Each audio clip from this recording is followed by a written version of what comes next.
En el nombre del Padre, y del Hijo, y del Espíritu Santo. Amén. Jesucristo, tú que dijiste, donde estén dos o tres reunidos en mi nombre, allí estaré yo en medio de ellos. Inspíranos hoy en nuestros propósitos. Tú que dijiste, esta es la voluntad de mi Padre, que ninguno de estos que Él me ha dado se pierda. Ayúdanos a vivir esta misión. Tú que dijiste, ¿de qué le sirve al hombre ganar el mundo entero si pierde su alma? Ayúdanos a vivir en tu voluntad y no en la nuestra. Tú que dijiste, amaos unos a otros como yo os he amado. Ayúdanos a despojarnos de nuestro amor propio y cambiarlo por el amor a la salvación del otro en cada momento y situación. Solo así, lejos de nuestra vanagloria, podremos encontrar reposo en tu inmenso misterio, paz para nuestro convulso mundo, sentido, amor y frutos para nuestra vida y luego para la vida eterna. Te lo pedimos por los méritos de tu pasión. Amén. Por María. Quédate en nosotros, Jesús. Al ángel de la iglesia de Pérgamo, escribe: esto dice el que tiene la espada de dos filos, la aguda, tercer siglo más o menos. Conozco dónde moras, dónde está el trono de Satán, y que mantienes mi nombre, y no negaste mi fe, aún en los días de Antipas, mi testigo, mi fiel, que fue muerto entre vosotros, donde Satán habita. Entonces, en este siglo, más o menos, en la época de Antipas, ya la iglesia estaba en múltiples continentes, por toda Asia, por toda Europa, y claro, se había metido incluso en territorio de Satán. Es obvio que cuando habla del territorio de Satán, valore lo que sus hijos fieles estaban haciendo en medio de ese entorno tan hostil, ¿no? En la época de Antipas. Esta es una etapa de la iglesia muy dura, porque, bueno, todas han sido duras de alguna manera. Podríamos decir que la época triunfante de la iglesia, del medioevo, pues también tuvo sus excesos y todos los conocemos, que si la parte mal vivida y desarrollada, porque el demonio se metió con ella, con las cruzadas, con la parte buena de las cruzadas se metió llegando a la Inquisición. El demonio siempre ha estado ahí, en la iglesia. Judas siempre ha estado en la iglesia. Entonces aquí dice: conozco dónde moras, dónde está el trono de Satán, y que mantienes mi nombre, y no negaste mi fe. Él premia, él sabe las dificultades.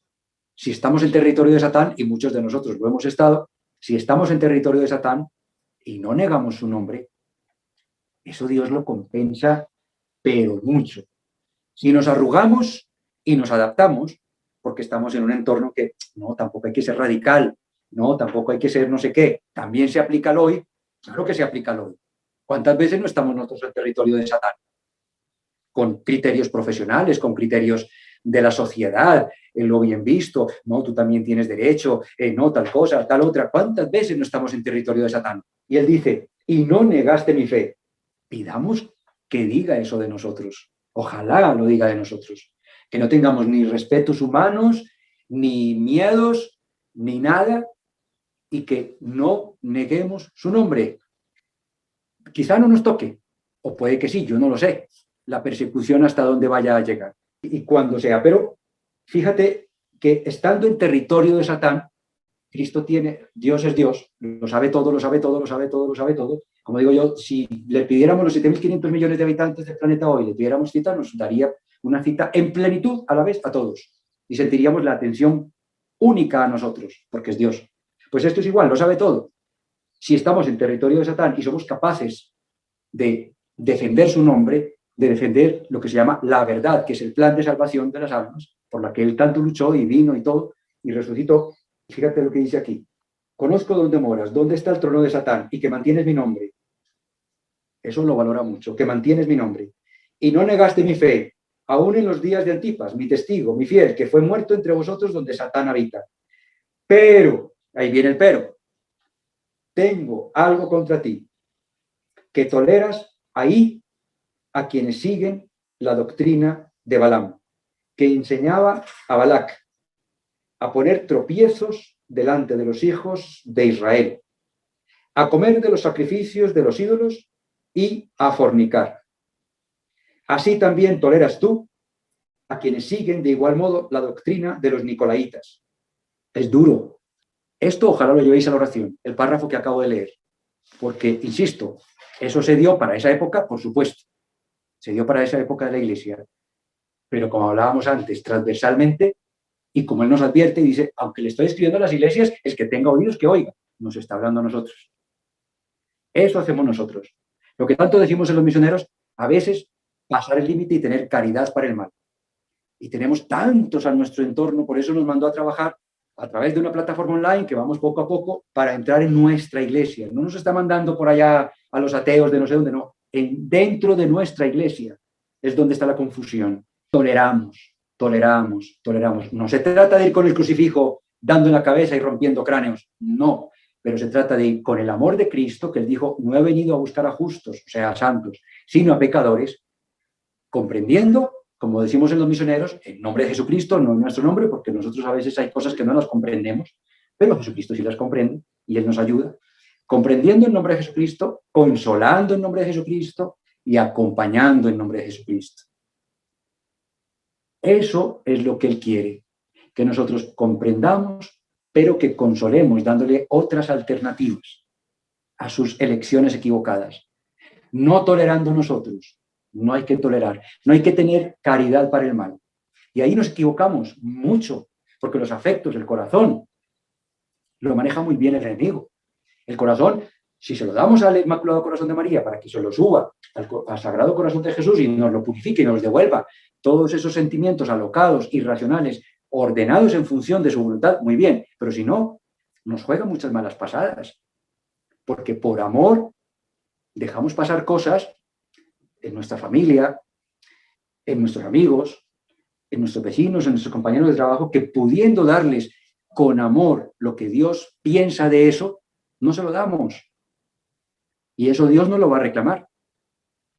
Insisto, no hay que ir con un crucifijo metálico rompiéndole la cabeza al que no sé qué, no, pero sí hay que decir lo que Dios piensa.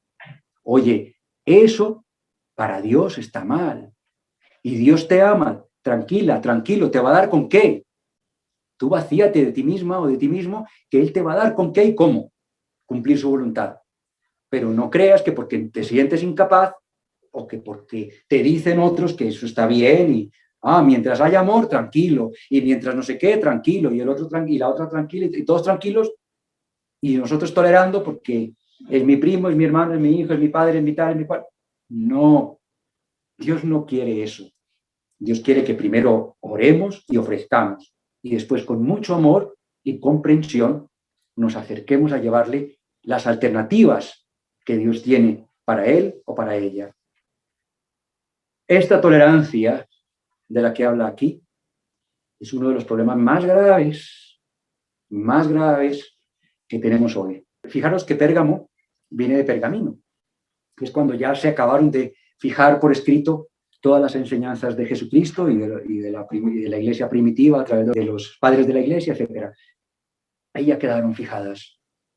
Y la tolerancia no estaba supuesta a ser incluida como parte del amor misericordioso de Dios. No. Es un amor misericordioso para darle todo al alma lo que necesita para poder ser fiel a Dios. Nuestra tolerancia tiene límite. Caridad para el bien, sí. Para cumplir la voluntad de Dios, sí. Pero caridad para el mal, no. Tolerancia, sí. Caridad, sí. Misericordia de Dios, sí. Pero diciendo las alternativas, las salidas que hay. Hay que ayudar a las almas a que vean con los ojos que ve Dios esas alternativas, esas salidas. Y que no esperen el futuro, no lo va a enseñar. El futuro solo lo enseña el demonio. Su futuro, el que él quiere. Eso sí nos lo enseñan las cartas y tal. Pero Dios no nos enseña el futuro, pero en el presente sí le vamos a acompañar a que elija la voluntad de Dios para no tener esa tolerancia a la ofensa de Dios. Entonces dice, arrepiéntete. Si eres tolerante, más allá de la caridad para el bien, pasando a la caridad para el mal, nos dice, arrepiéntete. Si no, vendré a ti pronto y pelearé contra ellos con la espada en mi boca. El que tenga oídos, que oiga. Lo que el Espíritu dice a las iglesias. Esto lo repite y lo repite, ¿no? O sea, por eso es que tenga oídos, no solo para las iglesias de entonces. Al que venciere le daré del maná escondido y le daré también una piedrecita blanca y en ella escrito un nombre nuevo que nadie conoce, sino el que lo recibe. O sea, nos dice que nos dará la corona, que nos dará el cielo, el paraíso, y nos dará un nombre nuevo. Ya no seré Carlos, así como aquí ya se cambiaba el nombre, o se cambia el nombre todavía en algunas congregaciones, cuando se deja la vida pasada, se cambia de nombre al que entra en esa congregación. Cuando entremos en esa otra congregación, que es la comunidad infinita del cielo y plena, claro que tendremos otro nombre y otra misión. No existe la reencarnación, existe el paso a esa siguiente plenitud. Nos dará eso, si no somos tolerantes, somos fieles. Entonces, fijaros en este recorrido por las 7 fases de la Iglesia, de la historia de la Iglesia católica hasta su segunda venida, vamos a ir viendo todas las facetas de la vivencia de nuestra fe. Esta es otra de ellas. Tolerancia, hasta cuándo sí, hasta cuándo no. Arrepiéntete, si no, vendré a ti pronto y pelearé contra ellos. O sea, aquí no hay nadie santo, ninguno de nosotros. Tristemente, pues cualquier sacerdote, amigo nuestro, familiar nuestro, esa lucha es para todos. Todos tenemos, y hoy se cumple lo que se daba en esta iglesia de Pérgamo, se da hoy también. Por eso dice, al que tenga oídos que oiga. Estamos en un entorno en el que se nos vende la falsa caridad, ¿no? El positivismo del otro, ¿no? Tú destaca lo bueno y ya. Perdona, o sea, porque se utilizan palabras de nuestra fe para vestir y disimular el llevarnos a esa tolerancia, ¿no? Entonces, claro, es difícil para nosotros, también para un sacerdote, también para un religioso, un consagrado seglar. Por supuesto que sí, porque qué difícil, por ejemplo, para el Papa Francisco, que trata por todos los medios de prolongar un poquito la vida terrenal de nuestra iglesia, que es sobrenatural, con un acuerdo aquí, otro acuerdo allí. No ha dicho ni una herejía, ni una. ¿Y de qué le acusan todos los días? De herejías. A mí me mandan cosas y yo, por favor, no me mandes más, porque es que yo soy humano y me cargo de una manera que yo digo, no puede ser que estemos tan mal. Y esas mismas personas, con tolerancia, una serie de cosas que el mundo le dice que debe ser tolerante, que no debe ser tan radical, y entonces, ¿dónde nos quedamos?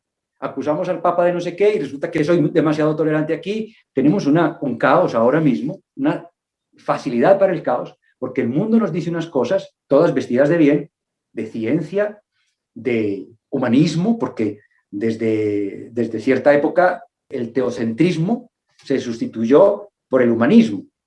Y entonces ya el centro de nuestras vidas es el humanismo, lo disfrazan de cristiano en vez de Dios, el teocentrismo. Ya muchos en la iglesia no nos empujan al teocentrismo, nos empujan al humanismo mal interpretado. Y entonces acusan al Papa de, ahora lo que estamos haciendo es apoyando al Papa a que logre llevar las cosas hasta, sí, llega a unos límites en lo que para eso tenemos que estar nosotros, en no ser tolerantes, como dice aquí a esta iglesia de Pérgamo. Oye, ¿hasta dónde sí y hasta dónde no? Pero el Papa no ha dicho ni una herejía. Lo que sí nos dice es, por ejemplo, en Amore Laetitia, abrir las puertas de la iglesia. No rechacéis a los que se arrejuntan o a los que no sé qué. No, abrir las puertas de la iglesia. Y, sacerdotes, dad formación. Calcao lo dijo, que dieran formación a feligreses suyos para que pudieran acompañar a las almas, que es lo que hacemos aquí en los misioneros ahora. Y tenemos que hacer. Por favor, o sea, tenemos que discernir, acompañémosle, porque no ha dicho ni una herejía. Él llega hasta el límite, confiando en que somos fieles y sabemos que ese límite está escrito en el magisterio de la Iglesia y que de ahí nos vamos a mover. Os invito a llevarlo a la oración, de verdad, porque es que no se trata de leer, se trata de orar, o sea, de hablar con Dios con estos textos. Ahora, yo me estoy yendo a cosas que son históricas, que sí puedo compartir con vosotros, pero nos habla a todos, a cada uno, hablando ahora de las tolerancias y que nos diga, arrepiéntete si te has pasado de tolerante, yendo en contra de lo que Dios espera, pues arrepiéntete, arrepintámonos, oremos estos pasajes del Apocalipsis. Sin curiosidad malsana, por favor, no entremos en curiosidad malsana, pero sí en lo que Dios nos quiere hablar y decir a cada uno. Se os va a poner los pelos de punta más adelante. Vais a ver cuando lleguemos a Tiátira, que es esa iglesia apoteósica que es del 500 al 1500, se os va a poner los pelos de punta cuando pasemos de ahí a esa decadencia que hemos empezado, que ya vamos renqueando, ya vamos cojeando hasta hoy, ¿no? Porque ya va siendo más duro y va siendo más realista. Y es que la historia de la iglesia está, pero calcada en cada una de esas 7 fases, ¿no? Pérgamo, de ahí viene el nombre pergamino, porque fue una época floreciente de la impresión de libros obviamente en pergamino. Entonces fueron esos segundos siglos, del 300 al 600 más o menos, que hubo una proliferación bastante grande, importante, de la impresión de libros en pergamino. En esa época de la Iglesia hubo nicolaitas, hubo herejías muy graves y que fueron oficializadas por escrito, aprovechando la proliferación de la impresión en pergamino. Tenemos que entender también que Él es infinito. Él no entra en ninguna de nuestros esquemas. Entonces, cuando está hablando, Él hace que todo esto funcione transversalmente. Él es Dios y hace que funcione transversalmente. Esto se aplica al hoy. Claro que se aplica al hoy. Y Él ya lo está advirtiendo. Estoy escribiendo a las iglesias para que haya una estructura. Eso lo añado yo. Para que haya una estructura, estoy escribiendo a las iglesias, 7 iglesias. Pero para que veáis que soy Dios, vale para las iglesias de cada fase de la etapa y vale para toda la historia de la iglesia de la humanidad, hasta mi segunda venida. Entonces, ¿qué pasa? Que vale para lo que sucedió entonces, las esclavitudes de entonces, que el demonio se inventó en esas herejías. Todas las herejías, de alguna manera, son esclavitudes. Porque si yo soy nicolaíta, si yo soy arriano, si yo soy, en fin, tantas herejías que hubo, de alguna manera me estoy queriendo satisfacer a mí mismo, pero me estoy esclavizando de mí, del enemigo. No me estoy negando a mí mismo para poder dejarme llenar de Dios, que es el mejor negocio de todos. No, me estoy llenando de mí mismo. No me estoy vaciando de mí mismo, sino que me estoy llenando de mí mismo. Ahí vienen las herejías, todas. Podéis meteros a cualquiera de las herejías. En todas las herejías nos estamos buscando nosotros. Ahí hubo esclavitudes, o sea, las herejías son esclavitudes, al final de cuentas, porque esas personas acaban mal. Un Lutero acaba mal, un Enrique VIII acabó mal. Entonces, fijaros que en la parte del consejo dice una palabra, grande, importante, gravemente importante, puesto que es la palabra que recorre todo el Nuevo Testamento hasta hoy, incluidas las apariciones de aprobadas por la Iglesia de la Santísima Virgen, ¿no? La Salet Fátima, arrepiéntete. Esa palabra es la clave. De nada sirve que nosotros comulguemos a diario, recemos el rosario a diario, hagamos limosna, si no estamos cumpliendo la voluntad de Dios, que es amar la salvación del prójimo como la de nosotros mismos, y todo ello partiendo de esa humildad que es el arrepentirnos, pedirle perdón, reconciliarnos con Él y, estando en gracia, recibirle. Es todo un conjunto necesario. El arrepentimiento es imprescindible para el estado de gracia. De hecho, un mal o un arrepentimiento imperfecto, o como dice en el catecismo, la diferencia entre contrición perfecta y contrición imperfecta, pues es delicado el resultado, porque no es lo mismo. Y solo Dios lo sabe. El sacerdote no se da cuenta. El sacerdote da la absolución, pero Dios sabe el nivel de arrepentimiento. Entonces esto es muy delicado, esto es muy importante. Y termina diciendo en Pérgamo, le daré del maná escondido y una piedrecita blanca. A ver, en el Antiguo Testamento se menciona lo de la piedrecita blanca como una antesala de la gracia de Dios. Pero en el Nuevo Testamento la piedrecita blanca es la gracia de Dios. Con lo cual, sí, da como consejo, arrepiéntete y promete que quien lo haga le da la piedrecita blanca, le da la gracia de Dios. Con un maná escondido. ¿Cuál será ese maná escondido? Pues además de la gracia de Dios, nos da el alimento espiritual, los sacramentos. Recordemos que cuando escribió San Juan las cartas a las 7 iglesias, ya existían los sacramentos, ya existía la Santa Misa. En las lecturas patrísticas está clarísimamente la hermosura como celebraban la Santa Misa en esa primera etapa de la Iglesia primitiva. Entonces, ya existían los sacramentos, entonces nos promete desde aquella Iglesia que a quien se arrepienta le dará la piedrecita blanca, que es la gracia de Dios, le dará el alimento espiritual, que es el maná escondido. Vamos ahora con la carta a la iglesia de Tiátira. Al ángel de la iglesia de Tiátira escribe: esto dice el Hijo de Dios, cuyos ojos son como llamas de fuego y cuyos pies son semejantes a azófar. Conozco tus obras, tu caridad, tu fe, tu ministerio, tu paciencia y tus obras últimas mayores que las primeras. Fijaros que aquí estamos hablando de una época, la época más floreciente de la historia de la Iglesia, la más, en múltiples manifestaciones, desde los grandes artistas, las grandísimas y hermosísimas catedrales, los tratados de teología, en fin, estamos hablando de una época muy importante en la Iglesia. Voy a leer un poquito del padre Castellani, que aunque es un castellano muy antiguo, pero bueno, se va entendiendo. Dice el padre Castellani: Tiátira es la iglesia del dominio, desde Carlomagno hasta Carlos V, de Alemania y primero de España, el emperador de la Contrarreforma. La Iglesia Católica sube a su apogeo máximo. Son los años de la Alta Edad Media, de las cruzadas, de las catedrales.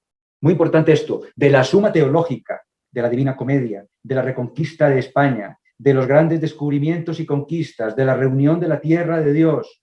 Pero también, ahí viene el pero, que también viene, ahora lo vendrá en la carta, porque Jesucristo luego va al pero también los años de la represión religiosa, de la Inquisición. Recordar cuando ya se metió en el medioevo, en la Edad Media, se metió el Satanás de frente, esa primera incursión de Satanás tan de frente en la Iglesia con la Inquisición. Pero también los años de la represión religiosa, de la Inquisición, de la muerte negra, de la gran rebelión religiosa y de las guerras religiosas y nacionales. Cristo ya estaba reconocido como Hijo de Dios en todo el mundo civilizado. Esta edad es la edad fiel, entre comillas, la edad, entre comillas, llena de buenas obras. Bueno, lo voy a dejar aquí. Es un texto largo, pero quería hacer esta introducción.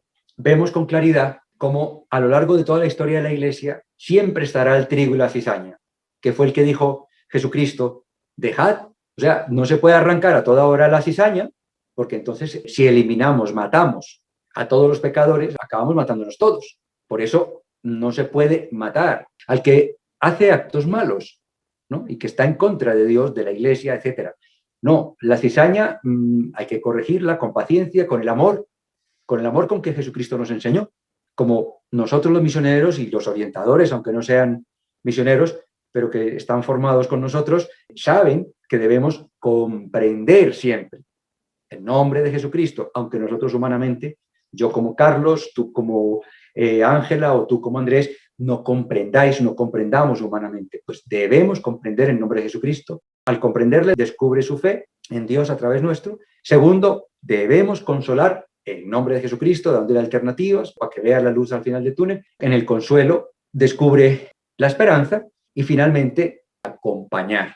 El acompañamiento integral que sabemos dar nosotros, espiritual, humanístico, acompañar también en nombre de Jesucristo para que descubra el verdadero amor, la caridad, fe, esperanza, caridad. Comprender, consolar y acompañar en nombre de Jesucristo. Entonces, es importante que veamos que a lo largo de la historia de la Iglesia, que está aquí muy resumido en estas etapas de la Iglesia, podemos ver cómo está el bien que hacemos o que hacen, pero también el mal que hacemos o que hacen, y las consecuencias de ese mal, y si no nos corregimos, lo que puede pasar, y las consecuencias de ese bien, que si sí luchamos por vencer al príncipe de este mundo, nos da esa vida eterna, descrita de varias maneras al final de cada una de las cartas.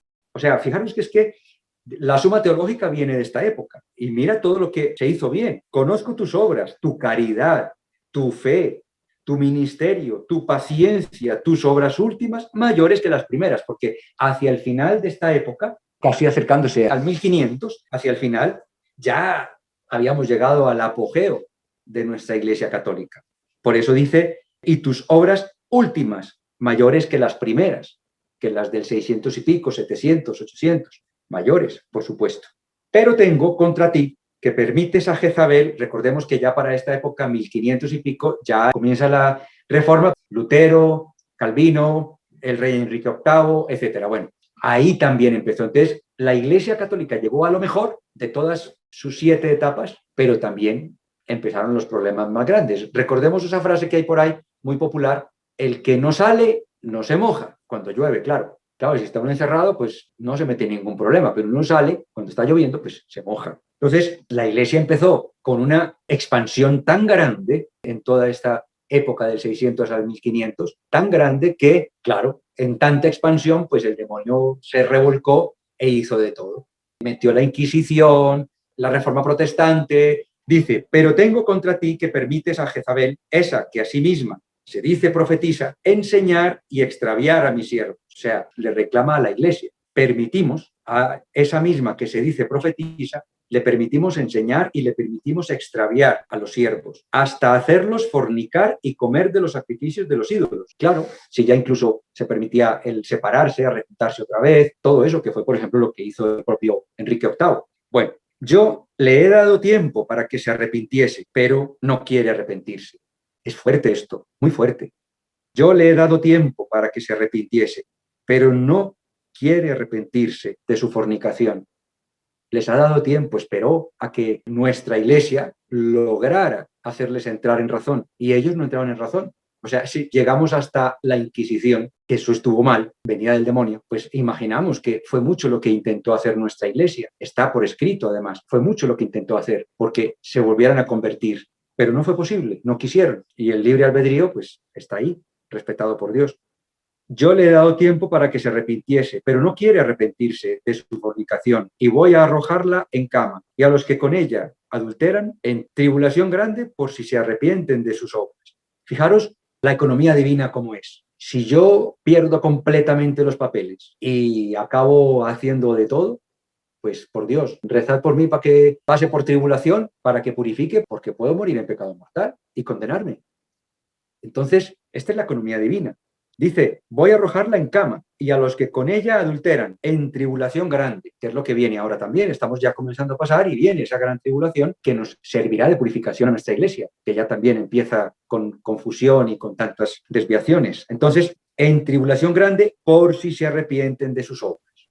Cuando hay tribulación, si nos arrepentimos, la tribulación, la cruz, no tiene valor si no se ofrece. Son ceros vacíos. Pero si se pone a Cristo a la izquierda, adquieren un valor infinito, el valor que Cristo le da a esa cruz, a ese ofrecimiento, a esa tribulación. Entonces, tribulación grande, por si se arrepienten de sus obras. Si nos arrepentimos, la tribulación pasa a ser cruz, llevadera y ligera, porque Él, cuando la ofrecemos con amor y con verdadera entrega, Él la hace llevadera y ligera. Y a sus hijos los haré perecer de muerte, y conocerán todas las iglesias que yo soy el que escudriña las entrañas y los corazones. O sea, que Él lo sabe todo, que no hace falta disimular con teorías protestantes de un tipo y otro para poder justificarse en que están haciendo esto o están haciendo lo otro.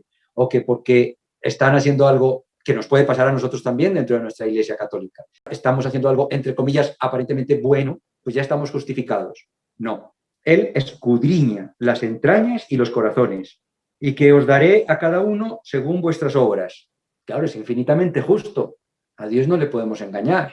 Aunque a veces tengamos tentación, sí, de ser, entre comillas, buenos y alabar y cantar y ir a misa y comulgar y rezar y novenas y rosarios y tal, pero no le damos lo que Él espera, que es almas, que le ayudemos con sus almas, las que Él haya puesto en nuestra vida. Con algunos nos tocará estar callados, orar, que nos vean orar, que tal, son hijos, son familiares, tal, y que sin darles sermones, y ya llegarán otros, nos mandará otros que vayan a esos hijos, que vayan a esos seres queridos, para que por otro lado sea cuando se vayan convirtiendo. Da igual, pero cada uno en su oración sabe que le está pidiendo cada día y en cada momento Dios para que le ayude, le ayudemos. Según vuestras obras, dice, os daré a cada uno según vuestras obras.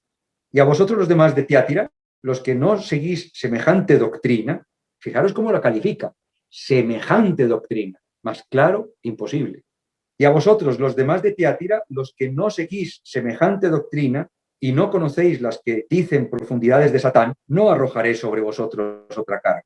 Él es infinitamente justo, por eso siempre repetimos, no tengáis miedo, no tengamos miedo, no tengamos miedo, porque también se aplica al hoy, que la tribulación, que tal, que cual, sí, pero si estamos luchando por ser fieles, por serle a Él fiel, seamos fieles, no nos va a fallar, es que Dios es Dios. Si le pedimos cita a los 7.500 millones de habitantes, nos las da simultáneamente a todos y en profundidad, porque es Dios. No tengamos miedo de nada. Si ofrecemos la tribulación, si ofrecemos la cruz que nos corresponde, por cumplir su voluntad, nos ayudará a cumplir su voluntad. Si le pedimos Espíritu Santo para aprender a cumplir su voluntad y no otra, nos ayudará a cumplir su voluntad, nos hará la cruz que conlleve, ligera y llevadera. Entonces dice, no arrojaré sobre vosotros otra carga. Pues ya está, Él nos lo hace llevar y ligero. Solamente la que tenéis. Tenedla fuertemente hasta que yo vaya, o sea, la segunda venida.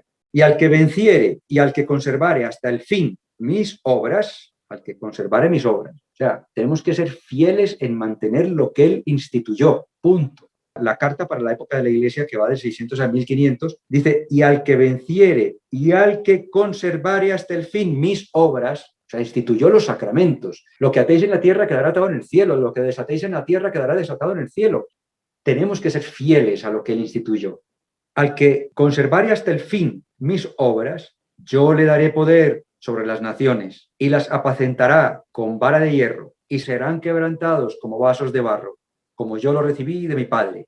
Y le daré la estrella de la mañana. El que tenga oídos, oiga lo que el Espíritu dice a las iglesias. Aquí termina la promesa de Jesucristo, de Dios, a quien le sea fiel, manteniendo toda esta maravilla que se logró con la ayuda de Él, obviamente, y con la fe de muchos, porque recordemos que alaba de Tiatira buenas obras, amor, servicio, fe, perseverancia. Gracias a todo eso y a la ayuda de Dios, por supuesto, de valor infinito, la Iglesia tuvo una expansión enorme y tal. Pero el demonio también hizo de la suya. Pero como es la época más floreciente de la Iglesia, dice que a quienes perseveren en mantener lo que Él instituyó hace 2000 años y que además ahí floreció de manera especial en esa época de la Iglesia, le dará también poder a nivel terrenal. Y así fue. Te damos gracias, Señor, por tantísimos beneficios. A ti, que vives, que reinas por los siglos de los siglos. Amén. Que las almas de los fieles difuntos, especialmente las de aquellas que no tienen a nadie que interceda por ellas, de día en día estén cada vez más justificadas y cerca del Señor y finalmente descansen en su paz. Amén. Por María.